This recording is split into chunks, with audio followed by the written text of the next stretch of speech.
48 horas. Ese es el tiempo que tardó Georgy Zhukov en convertir 127.000 soldados alemanes de élite en cadáveres congelados bajo el barro ucraniano. 2.700 tanques Panzer y Tiger, orgullo de la ingeniería nazi, reducidos a chatarra humeante por máquinas soviéticas que costaban menos que un Mercedes-Benz de la época. Los cuerpos apilados en las llanuras de Kursk alcanzaban los 3 metros de altura. El hedor a carne quemada y metal fundido se podía oler a 15 kilómetros de distancia. Los buitres tardaron 6 meses en devorar todos los restos. Esta es la historia de cómo la arrogancia alemana transformó lo que debía ser su victoria definitiva en el principio del fin del Tercer Reich. Escucha, sé que YouTube no recomienda este tipo de contenido. Prefieren videos de gatitos antes que la verdad cruda sobre cómo 5.000 tanques T-34 soviéticos, a los que los nazis llamaban despectivamente tractores rojos, masacraron a la flor y nata del ejército alemán. Si quieres conocer el documento clasificado que Hitler intentó quemar personalmente sobre esta batalla, quédate hasta el minuto 15. Dale like ahora mismo para que más personas conozcan lo que los documentales occidentales prefieren ocultar y suscríbete si crees que la historia real merece ser contada. 5 de julio de 1943. 4:30 de la madrugada. Temperatura, 22 grados Celsius. Una neblina espesa cubre los campos de trigo dorado cerca de Prokhorovka. 900.000 soldados alemanes esperan la orden de ataque en sus trincheras. Frente a ellos, 1.9 millones de soviéticos han cavado 5.000 kilómetros de trincheras en forma de telaraña. Es el amanecer de la Operación Ciudadela, el último intento desesperado de Hitler por recuperar la iniciativa en el frente oriental. El general Feldmarschall Erich von Manstein observa a través de sus binoculares 6. A su derecha, el general Hermann Hoth termina su tercera taza de café. Ambos sonríen. En sus manos tienen los informes de inteligencia. Los rusos apenas pueden mantener operativos sus tanques primitivos. Son tractores agrícolas con cañones, se burla Hoth frente a su estado mayor. En 72 horas estaremos tomando vodka en Kursk. Pero ¿realmente eran los comandantes alemanes genios militares superiores, o su arrogancia racial los cegó ante la trampa más mortífera de la Segunda Guerra Mundial? Comenta si crees que fueron genios, ve si piensas que fueron fanáticos ciegos, o sé si crees que había algo más oscuro detrás. Y no olvides darle a la campanita para no perderte cuando revele los archivos desclasificados soviéticos. El arma secreta alemana tenía nombre, Panzer. 45 toneladas de acero Krupp. Cañón de 75 milímetros capaz de penetrar 140 milímetros de blindaje a 1.000 metros. Costo unitario, 117.000 Reichsmarks, el equivalente a 468.000 dólares actuales. Hitler había apostado todo a estos monstruos. 200 Panthers nuevecitos, recién salidos de las fábricas de Mann en Nuremberg, lideraban la punta de lanza. Detrás venían los Tigers. 57 toneladas. Blindaje frontal de 100 milímetros. Cañón de 88 milímetros que podía destruir cualquier tanque aliado a 2.000 metros. Cada Tiger costaba 250.000 Reichsmarks. Hitler tenía 147 de estas bestias en Kursk. Cada Tiger vale por 10 tanques rusos, había declarado en una reunión secreta en la guarida del lobo. Los Ferdinands completaban la trinidad de la destrucción. 65 toneladas. El cazatanques más pesado jamás construido. 200 milímetros de blindaje frontal. Prácticamente indestructible. 90 unidades, cada una costando 300.000 Reichsmarks. En total, Hitler había invertido el equivalente a 800 millones de dólares actuales solo en estos 3 modelos. Los rusos están acabados, escribió el General Walter Model en su diario la noche del 4 de julio. Sus T-34 son juguetes comparados con nuestras máquinas. Es cuestión de matemática simple. Superioridad tecnológica multiplicada por soldados arios equivale a victoria inevitable. Lo que Maro no sabía era que a 2.000 kilómetros de distancia, en los Urales, las fábricas soviéticas escupían T-34 cada 18 minutos. Costo unitario, 30.000 rublos, unos 3.000 dólares de la época. Por el precio de un solo Tiger, los soviéticos producían 83 T-34. Mientras los alemanes pulían el acabado perfecto de sus Panzer, los rusos ni siquiera pintaban los interiores de sus tanques. ¿Para qué gastar pintura en algo que durará 3 días en combate?, había dicho el comisario de producción. Alto. Esto es algo que casi nunca aparece en los documentales occidentales. Los alemanes se burlaban de los primitivos métodos soviéticos, pero hay un documento del propio Albert Speer, ministro de armamento nazi, admitiendo su simplicidad es su genialidad. Mientras nosotros perfeccionamos, ellos producen. Si esta información te está volando la cabeza, compártela ahora mismo. El mundo necesita saber la verdad. El 5 de julio, a las 5 de la mañana, comenzó el infierno. 10.000 cañones alemanes abrieron fuego simultáneamente. La tierra tembló. En los primeros 10 minutos, 500.000 proyectiles cayeron sobre las posiciones soviéticas. Pero algo estaba mal. Las explosiones levantaban tierra y escombros, pero no se veían cuerpos volando por los aires. No se escuchaban gritos. ¿Dónde están los rusos?, preguntó nervioso el Oberst Friedrich von Mellentin.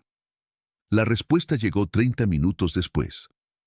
Zhukov había anticipado el ataque alemán por 20 minutos. A las 4:40 de la mañana, mientras los alemanes preparaban su bombardeo, 20.000 cañones soviéticos ya habían comenzado el suyo.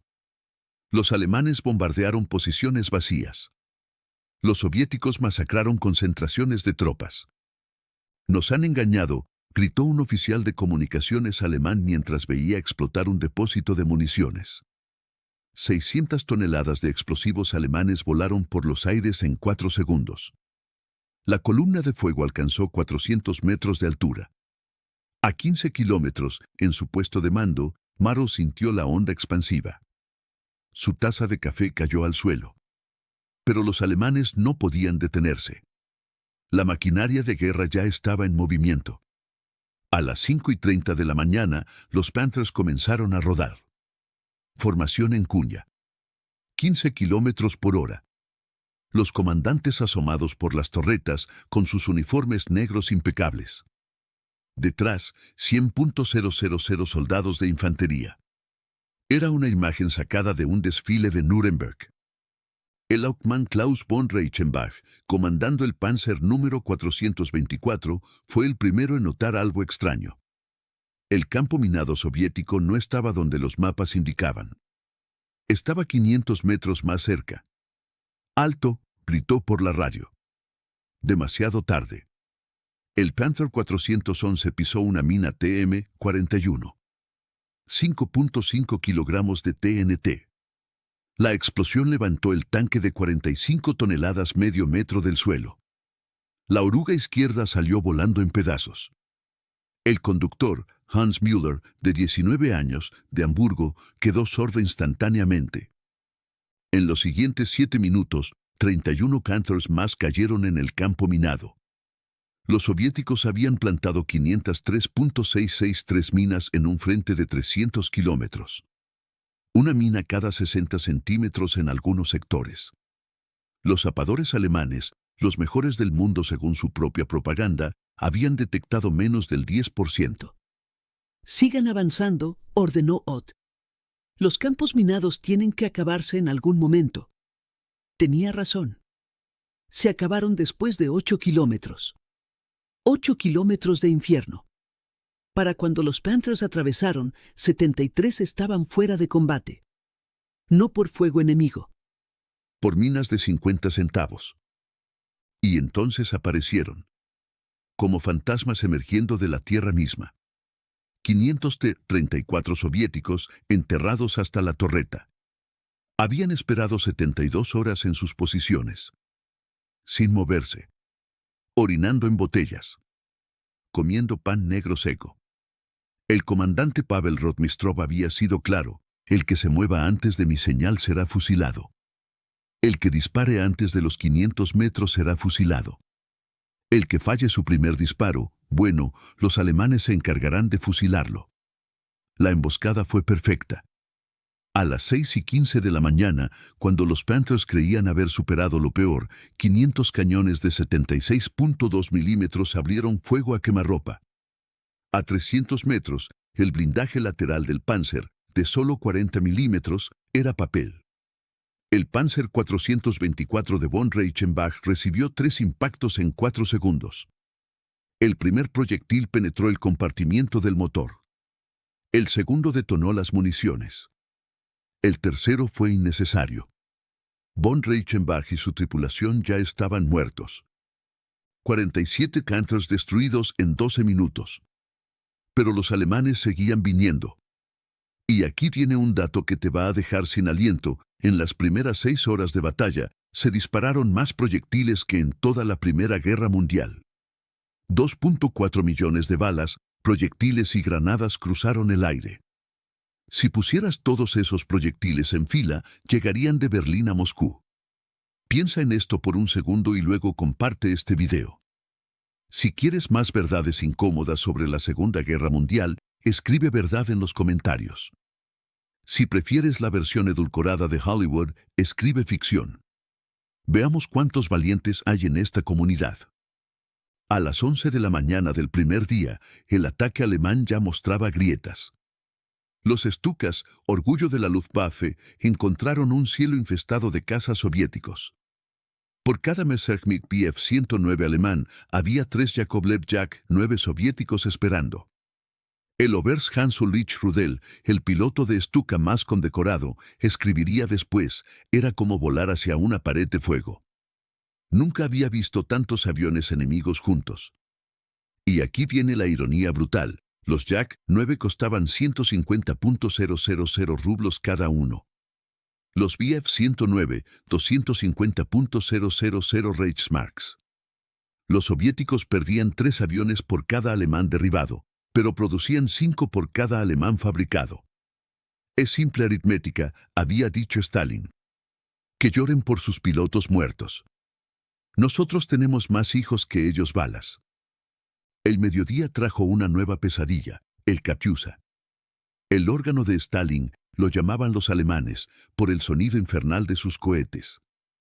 4.000 lanzadores BM-13, cada uno disparando 16 cohetes de 132 milímetros, 64.000 proyectiles en 10 segundos. El Gefreiter Wilhelm Hoffmann escribió en su última carta: mamá, el cielo se volvió negro. Pensé que era el fin del mundo. Recé por primera vez desde la confirmación. Hoffmann no sobrevivió para enviar esa carta. Un cohete Katyusha impactó a 3 metros de su posición. La onda expansiva licuó sus órganos internos. Murió ahogándose en su propia sangre. Tenía 18 años. Era de Múnich. Le gustaba tocar el acordeón. Pero el verdadero golpe maestro de su copa aún estaba por llegar. Durante meses, los partisanos soviéticos habían estado saboteando las líneas ferroviarias alemanas. No completamente. Solo lo suficiente para retrasar los suministros. Los alemanes gastaban recursos reparando vías, pero los trenes seguían llegando. Era irritante, no crítico. O eso creían. Los partisanos son mosquitos, había dicho el general von Kluge. Molestos, pero irrelevantes. El 6 de julio a las 3 de la mañana, 50.000 partisanos volaron simultáneamente 2.000 kilómetros de vías férreas. En una sola noche, toda la red logística alemana en el frente oriental quedó paralizada. Los Panthers que sobrevivían al combate se quedaban sin combustible. Los Tigers sin municiones. Los heridos sin morfina. ¿Te imaginas estar al mando de un tanque de $300.000 y no poder moverlo porque no tiene 50 litros de gasolina? Esa era la realidad alemana en Kursk. Si fueras el comandante de uno de esos tanques, ¿qué habrías hecho? A. Abandonar el tanque y retirarte a pie. B. Defender la posición hasta la muerte. C. Intentar capturar combustible soviético. Comenta tu respuesta y en unos minutos te revelo qué hicieron realmente. El 7 de julio marcó un punto de inflexión psicológico. Los informes de inteligencia alemana habían subestimado las fuerzas soviéticas por un factor de 3. Creían enfrentarse a 1.500 tanques. Había 5.000. Pensaban que los soviéticos tenían 1.000 aviones. Tenían 3.600. Calculaban 400.000 soldados enemigos. Había 1.9 millones. Es imposible, murmuró Maro mientras leía los informes actualizados. ¿De dónde saca Stalin tantos hombres? La respuesta era simple y brutal, de todas partes. Campesinos de Siberia. Trabajadores de los Urales. Incluso prisioneros del Gulag. Cualquiera que pudiera sostener un rifle. El criterio de reclutamiento soviético era, ¿respiras? Puedes luchar. El 10 de julio, después de 5 días de combate infernal, los alemanes habían avanzado. 15 kilómetros. Les había costado 456 tanques, 287 aviones y 89.000 hombres. Por cada metro de terreno ganado, habían pagado con 6 soldados muertos. A ese ritmo, llegar a Kursk les costaría 500.000 de bajas. Hitler comenzó a perder la paciencia. En una conferencia telefónica con Maro, gritó durante 20 minutos. Los testigos reportaron que su rostro se puso púrpura. Golpeó la mesa con tanta fuerza que derramó agua sobre los mapas. Prometieron una victoria en 72 horas. Han pasado 120 y ni siquiera han roto la primera línea de defensa.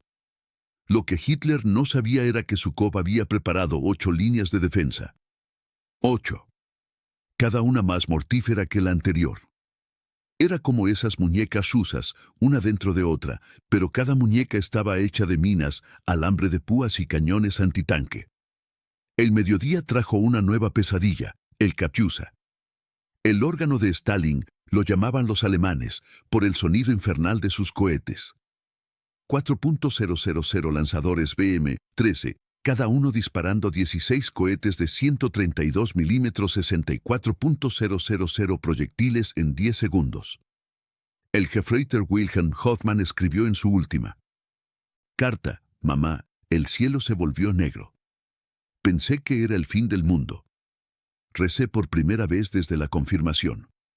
Hoffmann no sobrevivió para enviar esa carta. Un cohete Katyusha impactó a 3 metros de su posición. La onda expansiva licuó sus órganos internos.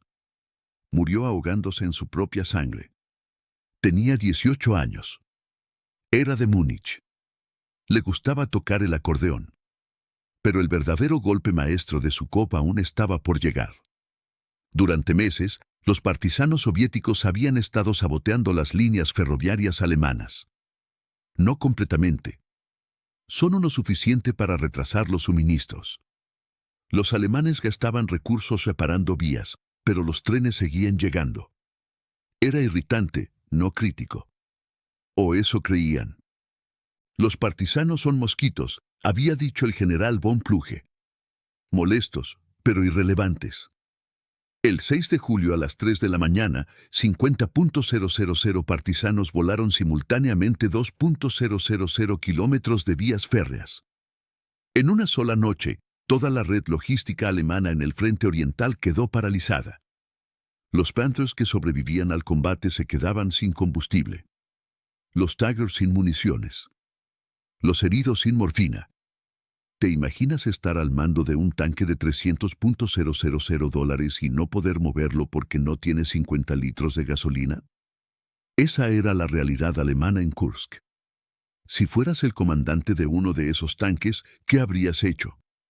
A. Abandonar el tanque y retirarte a pie. B. Defender la posición hasta la muerte. C. Intentar capturar combustible soviético. Comenta tu respuesta y en unos minutos te revelo qué hicieron realmente. El 7 de julio marcó un punto de inflexión psicológico. Los informes de inteligencia alemana habían subestimado las fuerzas soviéticas por un factor de 3. Creían enfrentarse a 1.500 tanques. Había 5.000. Pensaban que los soviéticos tenían 1.000 aviones. Tenían 3.600. Calculaban 400.000 soldados enemigos.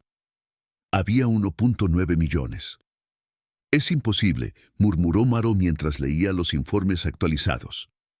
¿De dónde saca Stalin tantos hombres? La respuesta era simple y brutal, de todas partes. Campesinos de Siberia. Trabajadores de los Urales.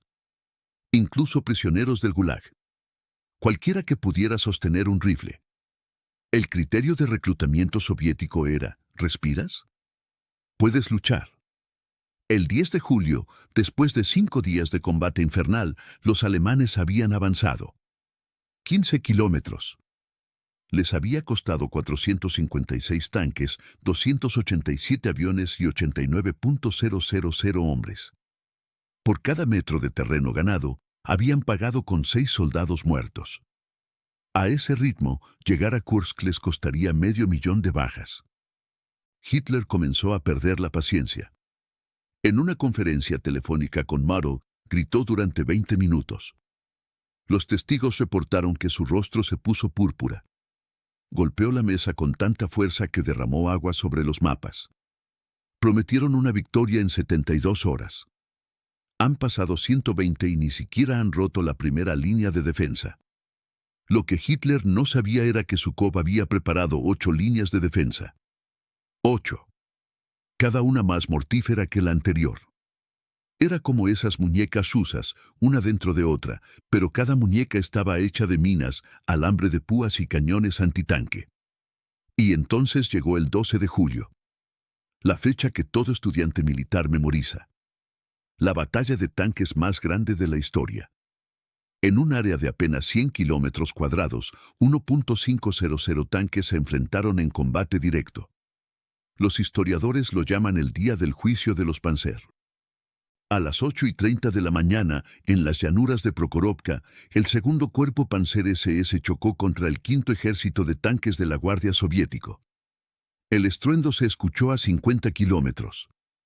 La tierra tembló como en un terremoto de magnitud 4. El humo y el polvo crearon una nube que bloqueó el sol. Los pilotos a 3.000 metros de altura no podían ver el suelo. El brigadefurer SS Theodor Wisch, comandando la división Leibstandarte, ordenó a sus Tigers mantener la distancia. Usen el alcance superior. Destrúyanlos desde 2.000 metros. Pero Rotmistrov tenía otros planes. Carga directa. Máxima velocidad. Métense entre ellos. Era una locura. O genialidad. Los T-34, con su velocidad de 55 kilómetros por hora, se lanzaron como kamikazes contra las líneas alemanas. A 2.000 metros, los Tigers destrozaban T-34 como patos en una feria. A 1.000 metros, seguían teniendo ventaja. Pero a 200 metros, el cañón de 76.2 milímetros del T-34 podía penetrar el blindaje lateral del Tiger. Y a 50 metros podían apuntar a las orugas, los visores, los escapes. «Están locos», gritó un comandante de Tiger mientras veía 20 T-34 corriendo directamente hacia él. No estaban locos. Estaban desesperados. Y en la guerra, la desesperación puede ser más poderosa que la tecnología. El SS Hauptsturmführer Michael Wittmann, el as de los tanques alemanes con 138 tanques destruidos, vio algo que lo heló hasta los huesos. Un T-34 soviético, con la torreta en llamas, seguía avanzando hacia él. El conductor, con medio cuerpo carbonizado, mantenía el acelerador pisado. A 30 metros, el T-34 embistió al Tiger de Wittmann. La explosión mató a ambas tripulaciones. 10 hombres muertos en 2 segundos. $500.000 en maquinaria convertidos en chatarra. Era el caos absoluto. Los tanques estaban tan cerca que no podían girar las torretas sin chocar con otro vehículo. Los artilleros disparaban a quemarropa. Las tripulaciones abandonaban tanques en llamas solo para ser ametralladas o aplastadas por las orugas. Un testigo describió, no era una batalla. Era un matadero mecanizado. El Gefreiter Hans Zimmermann, cargador en un Panzer IV, sobrevivió para contar. Vi a un conductor de T-34 sin piernas seguir manejando. Su compañero muerto le servía de apoyo. Cuando su tanque finalmente explotó, seguía agarrando los controles. Esa imagen me persigue cada noche. En solo 8 horas, 700 tanques quedaron destruidos. 400 soviéticos, 300 alemanes. Pero aquí viene el dato que los historiadores occidentales prefieren ignorar. Mientras esta carnicería ocurría, las fábricas en Tankograd producían 76 T-34 nuevos. Las fábricas alemanas, bombardeadas día y noche, producían 2 Panthers. A las 6 de la tarde del 12 de julio, Rotmistrov envió un mensaje a Zhukov: he perdido el 60% de mis tanques. Pero los Fritz han perdido algo más importante, la voluntad de avanzar. Tenía razón. Por primera vez desde 1941, las divisiones Panzer Elite se negaban a atacar. No era cobardía. Era matemática. Cada ataque costaba 100 tanques.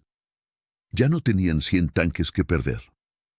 Escucha esto, porque es un detalle que casi nadie se atreve a mencionar. Esa noche, interceptores de radio soviéticos captaron una conversación entre Model y Manstein. Model dijo: esto es una ratonera. Stalin nos ha dejado entrar para masacrarnos. Manstein respondió: lo sé. Pero no podemos decírselo al Führer. Enloquecería. Si esto te está impactando, dale like ahora mismo. La verdad duele, pero necesita ser escuchada. El 13 de julio trajo una nueva pesadilla, la contraofensiva soviética. Mientras los alemanes se desangraban en Kursk, Zhukov había acumulado secretamente 2.5 millones de soldados en los flancos. Operación Kutuzov al norte. Operación Rumiantsev al sur. Era una pinza gigantesca que amenazaba con cercenar a todo el grupo de ejército centroalemán. Es imposible, gritó Hitler cuando recibió las noticias. ¿De dónde sacan tantas reservas? Sus generales guardaron silencio. Nadie quería decirle que la inteligencia alemana había fallado catastróficamente. Los soviéticos no tenían 3 millones de soldados como creían. Tenían 6.7 millones. A las 4 de la mañana del 13 de julio, 4.800 cañones soviéticos abrieron fuego en el sector de Orel. En 2 horas, cayeron 470.000 proyectiles sobre las posiciones alemanas. El 9º ejército alemán, que se suponía era la reserva para explotar el éxito en Kursk, se encontró luchando por su supervivencia. El general Walter Model, apodado el bombero del Führer por su habilidad para salvar situaciones desesperadas, se encontró por primera vez superado. Es como intentar detener un tsunami con las manos, escribió en su diario. Por cada ruso que matamos, aparecen 3. Por cada tanque que destruimos, aparecen 5. Y aquí viene otro dato escalofriante. El 15 de julio, tan solo 10 días después del inicio de Ciudadela, Hitler ordenó detener la ofensiva. Por primera vez en la guerra, una operación alemana mayor era cancelada no por el clima o la logística, sino por las bajas. En 10 días, Alemania había perdido 2.928 tanques y cañones de asalto, 1.392 aviones, 177.847 soldados muertos, heridos o desaparecidos, 5.000 oficiales, incluyendo 37 generales. Los soviéticos habían perdido más, 6.064 tanques, 1.626 aviones, 254.470 bajas. Pero aquí está la diferencia brutal. Los soviéticos podían reemplazar sus pérdidas en 6 semanas. Los alemanes necesitarían 6 meses. Y no tenían 6 meses. Hemos sangrado al ejército alemán hasta la muerte, declaró Zhukov en una reunión del Estado Mayor. Ahora es momento de enterrarlo. La operación Bagration ya estaba en preparación. En menos de un año, el ejército rojo estaría en las puertas de Varsovia. Pero volvamos a ese momento crucial del 13 de julio. Imagina ser un soldado alemán en una trinchera cerca de Prokhorovka. Has sobrevivido a 8 días de infierno. Tu unidad ha perdido el 70% de sus hombres. Tu mejor amigo murió ayer, partido por la mitad por una ráfaga de ametralladora. No has dormido más de 2 horas seguidas en una semana. Y entonces escuchas ese sonido. ¡Hurra! El grito de guerra soviético. 50.000 gargantas gritando al unísono. La tierra tiembla bajo tus pies. No por la artillería esta vez, sino por 50.000 pares de botas corriendo hacia ti. Es la 5ª División de Fusileros de la Guardia. Veteranos de Stalingrado. Hombres que han jurado sobre la tumba de sus camaradas no dar un paso atrás. ¿Qué habrías hecho tú en ese momento? A. Mantener la posición y luchar hasta el último cartucho. B. Retirarte ordenadamente hacia posiciones preparadas. C. ¿Rendirte y esperar misericordia soviética? Piénsalo bien y comenta tu elección, porque lo que hicieron realmente los alemanes te va a sorprender. El unteroficier Friedrich Müller, de la 6ª División Panzer, tomó la decisión. Agarró su MP-40 y vació el cargador contra la marea humana que se aproximaba. Mató a 3, tal vez 4 soviéticos. Entonces vio algo que lo paralizó. Los soldados rusos no llevaban cascos. Llevaban gorros de tela. No tenían chalecos antibalas. Muchos ni siquiera tenían rifles, solo granadas. Y seguían viniendo. «Están locos», murmuró mientras recargaba. No, no estaban locos. Estaban motivados por algo más poderoso que el miedo a la muerte, el odio. Cada uno de esos soldados había perdido familia bajo la ocupación nazi. Padres fusilados. Hermanas violadas. Hijos muertos de hambre. Venían a cobrar. La línea alemana se rompió en 17 minutos. No fue una retirada. Fue una estampida. Soldados de la Wehrmacht, entrenados durante años, corrían despavoridos ante campesinos con granadas. El pánico es contagioso. Una compañía que huye arrastra a un batallón. Un batallón arrastra a un regimiento. El Oberst von Strachwitz, condecorado con la Cruz de Caballero con hojas de roble, intentó detener la desbandada. Se paró en medio del camino con su luye desenfundada. El primero que pase sin mi orden recibe una bala. Duró 30 segundos. Una granada soviética lo partió en 2. Sus propios hombres pasaron sobre su cadáver sin detenerse. Y aquí viene el momento que definió el destino de la guerra. 15 de julio, 9 de la noche, cuartel general del Führer en Prusia Oriental. Hitler, pálido y tembloroso, lee el último informe de bajas. Sus manos tiemblan. No de miedo. De rabia. De incredulidad. De la comprensión tardía de que ha cometido el error más grande de su vida. Mi Führer, comienza amado, debemos retirarnos inmediatamente o perderemos todo el grupo de ejército centro. Hitler explota. Lanza el informe al aire.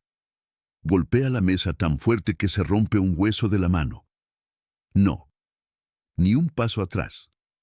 Prefiero que mueran todos antes que retroceder. Guderian, el genio de los Panzer, se atreve a intervenir. Mi Führer, no se trata de cobardía. Es matemática. No tenemos tanques.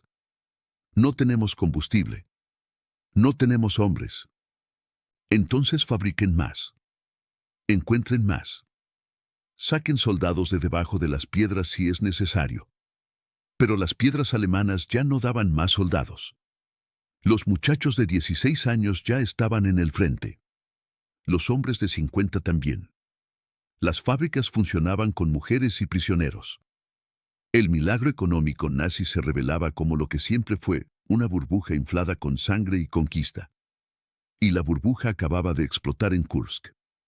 Mientras Hitler deliraba en su búnker, a 2.000 kilómetros de distancia, Stalin brindaba con vodka georgiano. No sonreía. Stalin nunca sonreía en las victorias. Hemos ganado una batalla, dijo a sus generales. Pero la guerra continúa. No pararemos hasta ver la bandera roja sobre el Reichstag. Zhukov, el arquitecto de la victoria, añadió, les dimos lo que querían, una batalla decisiva. Solo que fue decisiva para nosotros. Los números le daban la razón. En 15 días de combate, la Wehrmacht había perdido el equivalente a 25 divisiones completas. Pérdidas que jamás podría reemplazar. ¿Sabes qué es lo más irónico de todo? Los Tigers y Panthers que sobrevivieron a Kursk fueron abandonados semanas después. No por fuego enemigo. Por falta de repuestos. Una junta de 50 centavos podía inutilizar un tanque de $300,000. Los mecánicos alemanes se arrancaban los pelos. Tenían las máquinas más sofisticadas del mundo y no podían mantenerlas funcionando. Mientras tanto, los T-34 soviéticos seguían rodando. Con cables en lugar de correas. Con planchas de metal soldadas como blindaje extra. Con motores que sonaban como batidoras. Pero rodando. Un tanque feo que funciona vale más que un tanque bonito averiado, decía el manual soviético de mantenimiento. Alto. Déjame contarte algo que no aparece en los libros de historia. Un documento desclasificado en 1991 reveló que Stalin tenía un plan B si Kursk fallaba. Orden 227-B, retirada hasta los Urales, guerra de guerrillas y algo más, armas químicas. 50.000 toneladas de gas mostaza listas para usar. Si vamos a perder, nos llevaremos a todos con nosotros, había dicho. Por suerte, nunca fue necesario.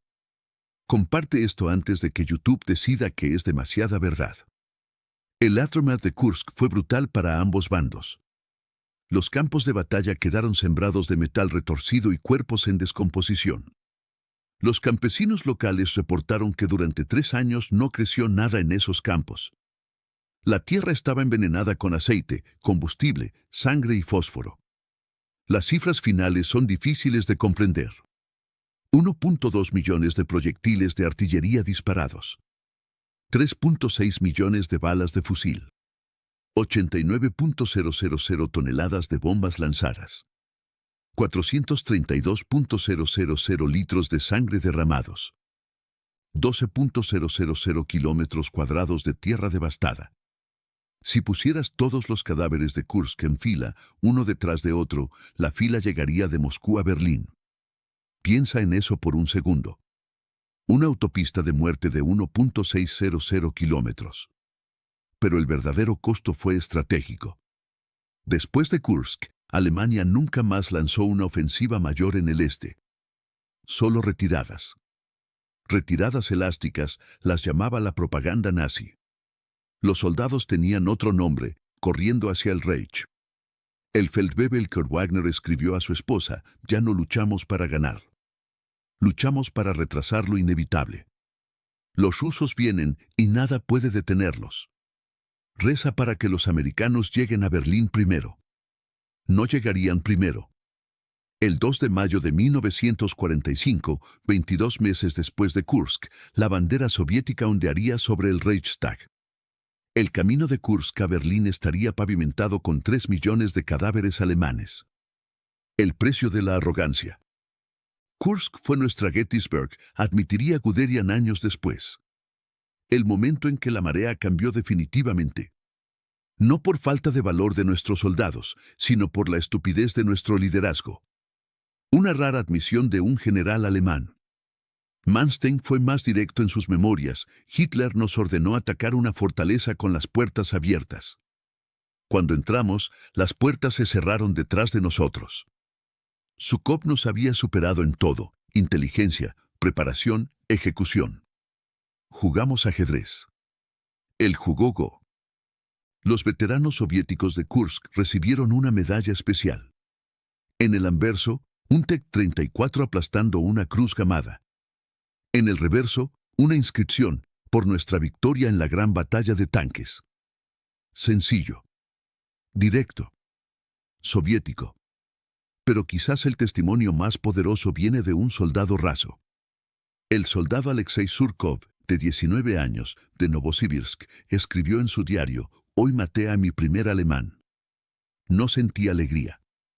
Solo alivio de que no me matara el primero. Mamá siempre decía que matar estaba mal. Pero mamá no vio lo que los nazis le hicieron a nuestra aldea. ¿Y Hitler? Después de Kursk, se volvió más errático. Más paranoico.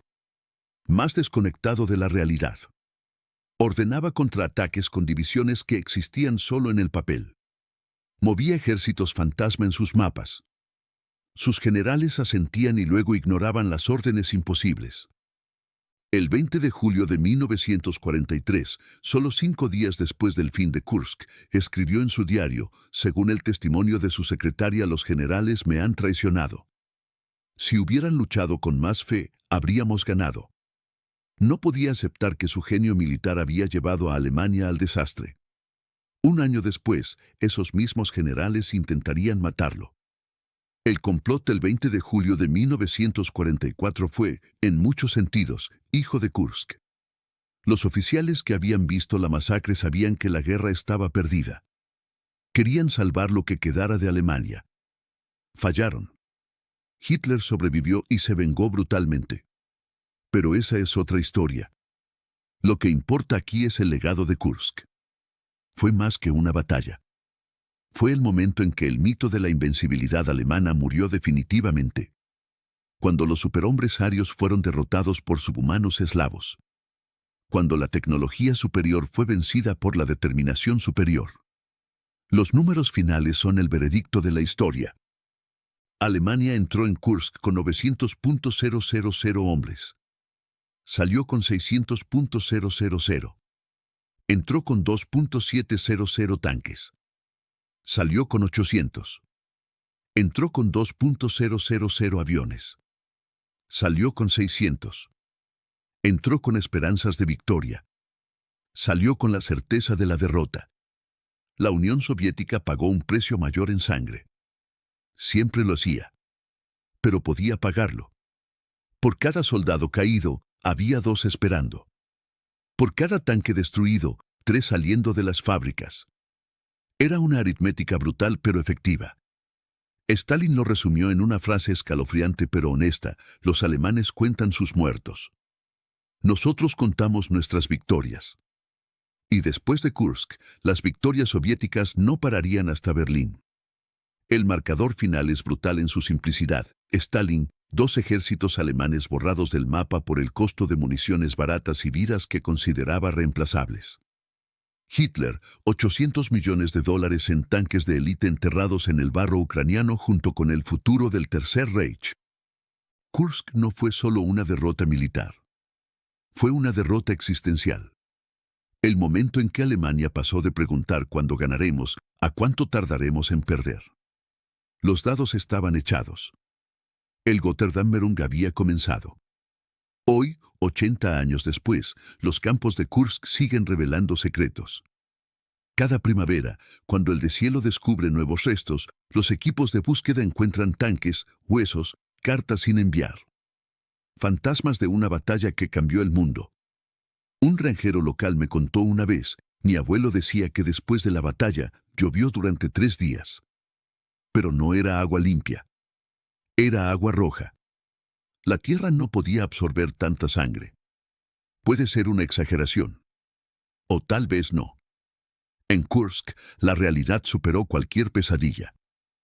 Si llegaste hasta aquí, eres parte del 3% que realmente quiere conocer la historia real, no la versión de Hollywood donde los americanos ganan todas las guerras.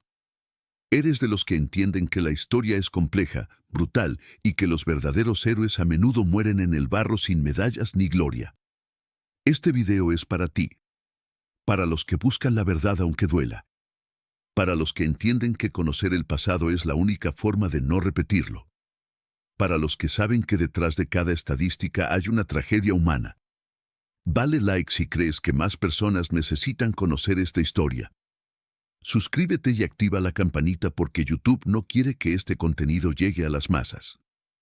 Prefieren videos de gatitos a verdades incómodas sobre cómo 5.000 tractores rojos humillaron al ejército más temido del mundo. Comenta qué parte de esta historia te impactó más. ¿Fue la arrogancia alemana? ¿La brutalidad del combate? ¿Los números incomprensibles? ¿O tal vez la ironía de que las armas más baratas vencieron a las más caras? Comparte tu opinión y debatamos como personas civilizadas que aprenden del pasado. Y si quieres más, tengo 2 videos que te van a volar la cabeza, Stalingrado, cuando Hitler ordenó comerse a los caballos. Y luego a los compañeros muertos y Operación Bagration, como Stalin borró 28 divisiones alemanas en 23 días. La misma investigación profunda. Los mismos datos que no encontrarás en Wikipedia. La misma verdad cruda que mereces conocer. Porque al final, eso es lo que hacemos aquí, rescatar la verdad del olvido. Mostrar que la historia no es blanco y negro. Que los vencedores también sangran. Que los vencidos también eran humanos. Que la guerra, cualquier guerra, es el fracaso definitivo de la humanidad. Kursk fue hace 80 años. Pero sus lecciones son eternas, la arrogancia precede a la caída. La tecnología sin estrategia es inútil. Y sobre todo, subestimar a tu enemigo es el primer paso hacia tu propia tumba.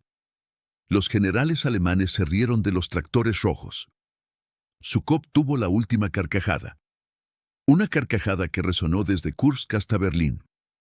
Una carcajada escrita con sangre en las páginas de la historia. Hasta el próximo video, camaradas de la verdad histórica. Mantengan los ojos abiertos y la mente crítica. Porque los que olvidan el pasado están condenados a repetirlo. Y créanme, nadie quiere repetir Kursk.